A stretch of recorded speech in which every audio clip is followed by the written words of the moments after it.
독재자여서 죽였다고 합니다. 아니, 독재를 할 것 같아서 죽였다고 주장합니다. 암살이 있기 한 달 전, 카이사르는 원로원 결의로 종신 독재관에 취임합니다. 당시 원로원의 다수는 카이사르파입니다. 공화정 초기 왕이 없는 사회를 만든 로마는 매년 2명의 집정관을 선출하기로 합니다. 격달로 행정 업무를 주관합니다. 동료 집정관은 동반자이며 견제 역할을 수행하게 됩니다. 전시 등 유사시에는 지위 계통을 단순화시킬 필요가 있습니다. 그래서 독재관 제도도 같이 만들게 됩니다. 임기는 6개월로 제한합니다. 전란을 극복한 독재관 루키우스 퀸크티우스 킨키나투스는 16일 만에 승리를 하고 스스로 자리에서 내려옵니다. 전설은 세부 사항을 품고 있지는 않습니다. 왕정국가 영국으로부터 독립한 미국은 대통령제를 선택하죠. 조지 워싱턴은 연임 제한이 없음에도 불구하고 재선만 하고 은퇴를 하죠. 미국 5대 부자 중 한 명이었기 때문에 백악관도 제대로 갖추어지지 않았던 당시 미국 대통령보다 훨씬 나았기 때문이라고도 합니다. 거부 조지 워싱턴이 왜 독립전쟁에 뛰어들었을까요? 3연임 제한은 법은 아니지만 전통으로 자리 잡습니다. 2차 대전이 터지고요. 루즈벨트는 사선을 하게 됩니다. 전쟁 중에는 장수를 바꾸지 말아야 한다는 암묵적 동의가 있었을 것으로 보여집니다. 이후 미국은 재선까지만 허용하는 것을 법제화합니다. 선의로 시작한 권력도 장기화되면 독재가 되기도 하는 인간사를 반영한 조치였을 겁니다. 기원전 2세기 로마는 시골 소도시에서 지중해 패권 국가로 발돋움한 상태입니다. 상대해야 될 적의 규모와 내공은 평범한 장수가 감당할 수 없는 수준입니다. 로마는 우물한 개구리가 아닌 거죠. 마리우스 술라라는 걸출한 리더가 지리멸렬하던 로마 군단을 다시 무적 군단의 신화를 이어가도록 합니다. 빠른 경제 성장으로 인한 빈익빈 부익부가 낳은 사회 문제는 어떠했을까요? 징병제를 모병제로 바꾼 마리우스의 개혁으로 실업 문제가 일부 극복이 됩니다. 하지만 처음부터 실업 대책이 아니었습니다. 승리를 위한 조치였죠. 그래서 또 다른 문제가 나타나게 됩니다. 퇴직금이 그 하나입니다. 징병은 자영농, 그러니까 자신의 가족과 땅을 지키려는 이들을 대상으로 합니다. 그래서 퇴직금은 의미가 없습니다. 사병화도 또 하나의 문제가 되죠. 여말 선초, 이성계의 개국 배경에 그리고 이방원의 왕자에 난 배경에는 사병이 있습니다. 마리우스와 술라는 전장을 함께 누빈 전우들에게 정착지를 제공합니다. 식민지라 부르죠. 퇴직금이라고 할 수 있습니다. 그리고 이들의 표는 공화정 로마에서 권력 투쟁의 주요한 수단이 됩니다. 힘 있는 사령관은 전우들에게 도시 로마 인근의 토지를 제공합니다. 투표권을 더 적극적으로 활용하겠다는 거죠. 술라는 소아시아 원정을 함께한 장병을 이끌고 수도 로마로 진격합니다. 로마법에 따르면 사령관은 이탈리아 반도에 들어오게 되면 군대를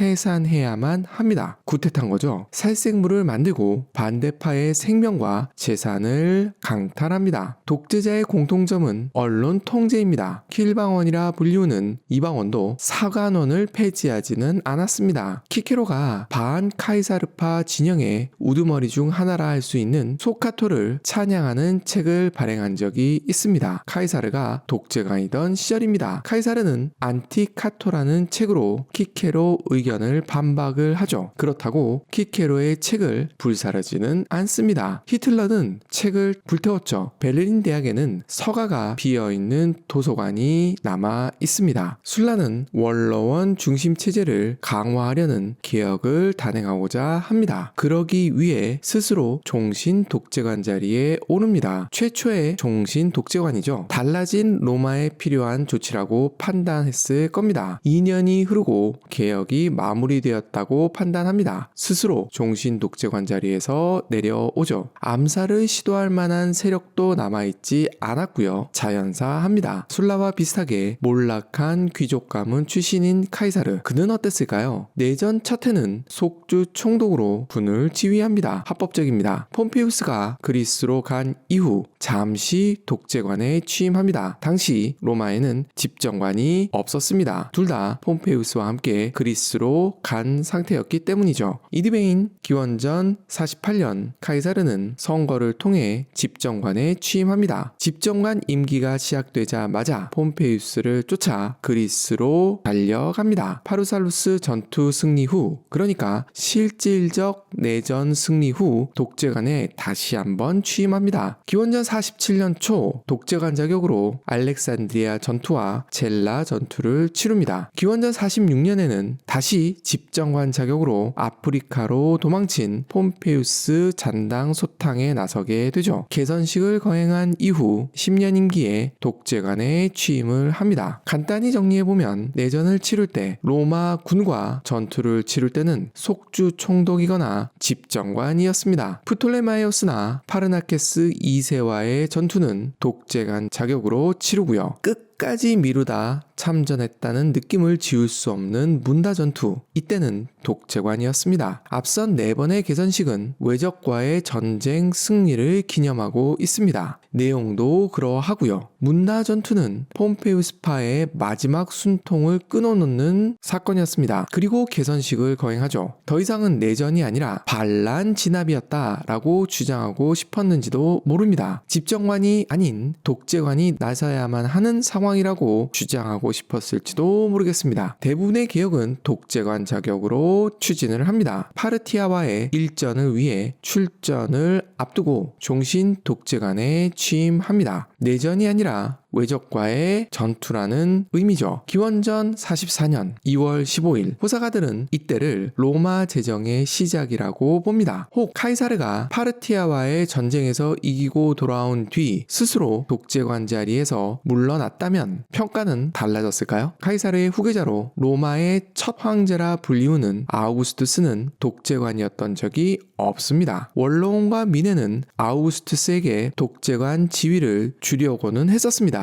하지만 거부를 하죠. 로마어로 황제는 임페라토르입니다. 군 통수권자를 의미합니다. 짜르, 카이저, 차르 등 유럽 각국의 왕을 의미하는 명칭은 카이사르에서 유래합니다. 인간은 언어를 만들었지만 언어의 지배를 받기도 합니다. 종신 독재관이라는 단어의 마법에서 벗어나보고 싶습니다. 카이사르의 진짜 마음을 알고 싶지만 정치에 대한 그의 생각이 담긴 글이 남겨져 있지 않습니다. 또한 암살을 당했기 때문에 이후의 행보를 알 수가 없죠. 3일 뒤 파르티아 원정을 떠나기로 되어 있던 3월 15일, 그러니까 종신 독재관에 취임 한 달 만에 카이사르는 암살을 당합니다. 종신 독재관이 된 후 카이사르는 원로원 의원들과 서약을 합니다. 카이사르 신변에 위협이 가해질 경우 원로원 의원들이 그를 보호하고 안전을 보장할 의무가 있다는 거죠. 암살은 원로원 회의장에서 원로원 의원들에 의해서 이루어집니다. 암살을 주도했다고 알려져 있는 마르쿠스 브루투스는 로마 시민들 앞에서 다음과 같은 연설을 합니다. 우리가 카이사르를 죽인 것은 그를 미워했기 때문이 아니라 그보다 로마를 사랑했기 때문이다. 카이사르를 그대로 두면 로마인들은 모두 노예가 되었을 것이다. 우리는 로마인의 자유를 뺏으려 했던 카이사르를 쓰러뜨린 것이다. 나는 카이사르로부터 사랑을 받았기에 그를 위해 눈물을 흘린다. 그가 용감했기 때문에 존경한다. 그러나 야심을 품고 있었기 때문에 눈물을 흘리며 그를 죽여야만 했다. 야심에 따른 결론은 죽음뿐이다. 라고요. 사랑한 것은 현재입니다. 자유를 빼앗기고 노예가 될 거라는 것은 예측입니다. 용맹에 대한 존경은 경험에서 우러난 겁니다. 야심의 근거는 종신 독재관이라는 명칭에서 온 걸까요? 영화 마이너리티 리포트의 배경은 잠재적 범죄 예방 시스템을 갖춘 범죄도시 워싱턴 DC입니다. 통계로 예측을 하던, 점성술에 의지를 하던, 인공지능으로 확인을 하던 모두 예측입니다. 가능성으로 처벌하는 것이 가능할까요? 선거를 앞두고 정치인들이 서로 비방을 하기 위해 예측을 사용하기도 합니다. 사적 제재에 예측을 동원하는 것을 어떻게 바라봐야 할까요? 카이사르의 클리엔터스였던 니콜라우스가 남긴 기록을 따라가 보려 합니다. 니콜라우스는 카이사르 암살 당시 로마에 있던 썼던 폴리오의 기록을 참고하고 있습니다. 폴리오의 글이 남아있지 않기 때문에 니콜라우스의 기록이 가장 오래된 것이라 할 수 있습니다. 섹스피어의 율리우스는 드라마입니다. 원로원은 종신 독재관이 된 카이사르의 조각상을 로마 선대 왕들의 조각상 옆에 세우기로 결의합니다. 며칠 후 카이사르 조각상 머리 위에 왕관이 씌어져 있는 것을 발견을 합니다. 이를 발견한 두 명의 호민관은 왕관이 노예와의 상징이라고 보고 이를 치워버립니다. 상황을 인지한 카이사르, 그들이 아기를 품고 고의적으로 모욕을 주려 했다고 말하면서 이들을 추방합니다. 새로운 호민관도 뽑고요. 시민들은 왕이 되는 것을 더 이상 주저하지 말라고 카이사르에게 이야기합니다. 카이사르는 호의는 감사하지만 불법적인 왕관보다 합법적 집정관 권한을 갖는 것을 원한다고 말하죠. 쇼일까요? 카이사르가 생각한 모욕의 실체는 무엇이었을까요? 사람은 다른 사람의 사고방식, 논리의 흐름, 우선순위가 자신과 같을 거라는 착각을 하곤 합니다. 그래서일까요? 어떤 사람의 생각은 그의 질문을 통해 알 수 있다고 하죠. 암살이 있기 한 달 전 루페르칼리아 축제가 열립니다. 카이사르는 원로원이 준 영예 중 하나인 붉은색 사령관 복장을 입고 황금 의자에 앉아 있습니다. 시민들은 부독재관이라 할 수 있는 기병대장 레피두스에게 소리를 칩니다. 카이사르에게 왕관을 씌워주라는 거죠. 레피두스가 머뭇거리는 사이 한 달 후 암살에 동참을 하게 되는 카시우스 롱기누스가 왕관을 카이사르 무릎 위에 올려놓습니다. 카이사르는 다시 한번 거절합니다. 이성계가 옥세를 받고 왕위에 오르던 것을 거절하던 상황과 유사했을까요? 공동 집정관인 안토니우스가 나섭니다. 왕관을 카이사르에게 씌우는 거죠. 카이사르는 왕관을 던져버립니다. 누군가는 갈채를 보냈고 누군가는 지속적으로 왕관을 받으라고 소리를 칩니다. 안토니우스는 다시 왕관을 카이사르에게 씌우며 인사드리나이다 왕이시여 라고 외칩니다. 카이사르는 다시 거절하며 이 왕관을 유피테르 신전에 바치라고 합니다. 히틀러는 정식 선거를 통해 총리가 되었습니다. 총통도 되었고요. 링컨은 남북전쟁으로 미국 분열을 막았지만 자신의 암살은 막아내지 못했습니다. 선거를 통해 카이사르를 왕으로 모실 것인가를 결정했다면 어떤 결과가 나왔을까요? 그리고 선거 결과가 카이사르를 왕으로 모시기로 한 것이었다면 카이사르는 이를 받아들였을까요? 그러면 암살은 어떻게 되었을까요? 암살자, 아니 해방자들의 마음이 급해집니다. 카이사르가 파르티아 원정을 떠나기 전에 결행하기로 합니다. 지중해 인근, 그러니까 유럽, 소아시아, 북아프리카는 로마 패권하에 있습니다. 지금의 사우디아라비아 넘어 이란 지역을 본국으로 하는 파르티아만이 로마와 대적할 수 있는 유일한 강대국입니다. 카이사르가 갈리아 전쟁에 전념하던 기원전 53년 삼두 정치의 일원이던 크라수스는 동방 원정에 나섭니다. 부자를 넘어 명예까지 얻고자 한 선택이라고들 합니다. 트럼프가 평화상에 집착하는 모습이 오버랩이 됩니다. 크라수스는 평범한 사령관입니다. 상대는 새로운 전법을 들고 나온 명장 수레나스입니다. 북아프리카에서 라비에누스가 카이사르를 괴롭힌 전술의 스승이죠. 크라수스도 그의 군대도 무너져 내립니다. 10년이 흐른 후 카이사르는 로마 동쪽 국경을 정비하고자 합니다. 포로로 잡혀간 로마군을 돌려받고자 하는 의도도 있었다고 전해집니다. 소아시아 지역은 상인의 도시로 가득합니다. 이념보다 이권이 중요합니다. 상업 활성화에는 평화가 중요합니다. 카이사르는 분위기를 반전하려 하는 거죠. 국가 로마 입장에서 본다면 동방 원정 이후 암살이 이루어졌다면 어땠을까요? 해방자들 입장에서는 인기가 높아진 카이사르는 더 이상 왕위를 거절하지 않을지도 모른다고 걱정했을 겁니다. 정말 암살이 더 어려워졌을까요? 카이사르는 원로원으로부터 신변 안전 서약을 받은 이후 호위병들을 거느리지 않습니다. 왕이 되면 호위병을 거느리기 시작했을까요? 다음 편에서는 당시 민심도 같이 살펴보면서 암살 현장으로 들어가 보도록 하겠습니다.